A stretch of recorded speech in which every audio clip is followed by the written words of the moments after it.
Yo, what's up everybody? Tonight we're going all the way to Southern Africa. We're talking about Namibia. From 1985 to 1989, things were intense, man. Namibia was like that friend stuck in a bad relationship. They wanted out, but their crazy partner, South Africa, wouldn't let go. See, Namibia was under South African rule. Imagine living rent-free in someone's house, but they treat you like a prisoner.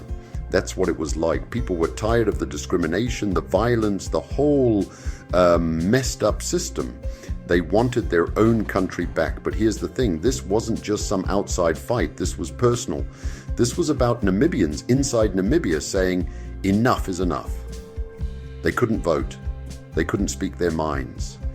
They couldn't even exist without someone telling them what to do. This period, man, it's a story of resilience. It's about the human spirit refusing to be broken.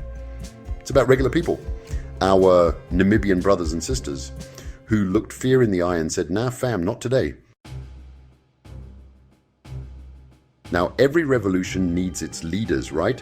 Namibia was no different. We're talking about people like Hendrik Witbooi, Danny Chongerero, Nico Bessinger, Anton Lubowski, John Pandeni, and Ben Ulenga. These guys were the real deal. They spoke truth to power, they organized protests, they put their lives on the line, all for a free Namibia. Imagine being thrown in jail, beaten up, threatened, just for wanting your country back. These guys went through it all. They knew the risks, but they kept fighting. Why? Because freedom ain't free. You gotta fight for it. And it wasn't just the big names, right? Behind every leader, there are thousands of everyday heroes, mothers, fathers, teachers, students. They all played a part. Secret meetings, spreading information, supporting each other. It was a collective effort. These people weren't superheroes, man. They were just ordinary people who chose to be extraordinary. They chose to stand up and say, we deserve better.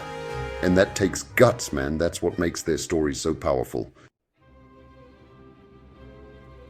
But let's talk about the bad guys for a second.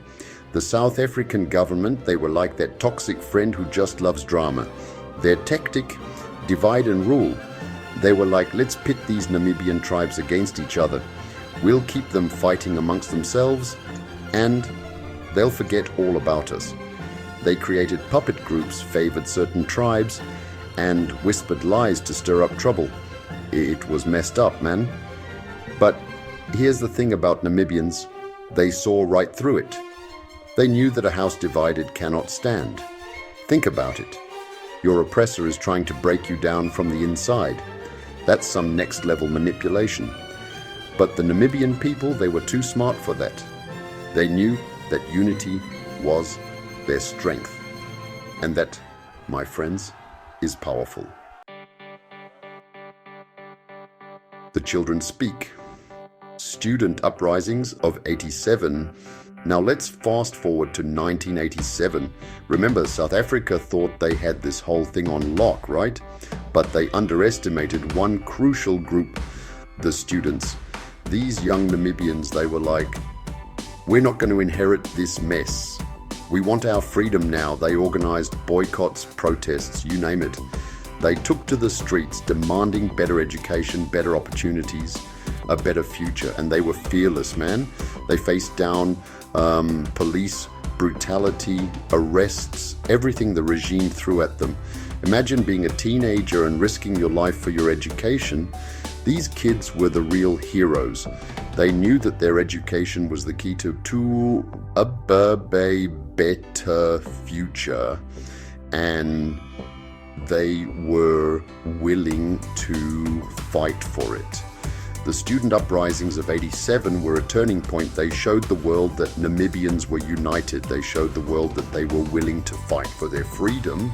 And they showed the world that the South African regime was running scared. The law as a weapon. Namibia's legal fight. Now this struggle wasn't just on the streets. It was happening in the courts too. Namibian activists, they got lawyers involved, man. They were like, we're going to beat you at your own game.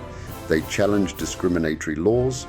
They exposed human rights abuses. They used the legal system to fight back. It was a long and difficult battle, but they never gave up. Every court case, every legal victory, it was a step closer to freedom. People like Anton Lebowski, Dave Smuts, and Andrew Corbett, they were like legal superheroes. They used their knowledge of the law to fight for justice. They knew that the pen could be just as mighty as the sword. This legal battle, it was crucial. It showed the world that Namibia's struggle was legitimate. It showed the world that South Africa was in the wrong. And it helped to build international pressure for change. Shaping a nation's soul. So, what's the legacy of this period? Well, for starters, Namibia finally got its independence in 1990, but it wasn't just about that one moment, right? It was about the journey. Those 4 years from 1985 to 1989, they shaped Namibia's soul. They showed the world what Namibians were made of. They showed the world that even in the face of oppression, hope can survive. Today, Namibia is a democratic nation. They had their first free and fair elections in 1990. Can you believe that? From oppression to elections? That's the power of people uniting for a common cause. But the fight for equality, for justice, it's not over. Namibia, like many other countries, still has its challenges, but the spirit of 85, that spirit of resilience and determination, it lives on. And that's the thing about history, right? It's not just about the past, it's about the lessons we learn, the inspiration we draw, the future we build. And Namibia's story, my friends, is a story that deserves to be told. Stay strong, Namibia. We see you.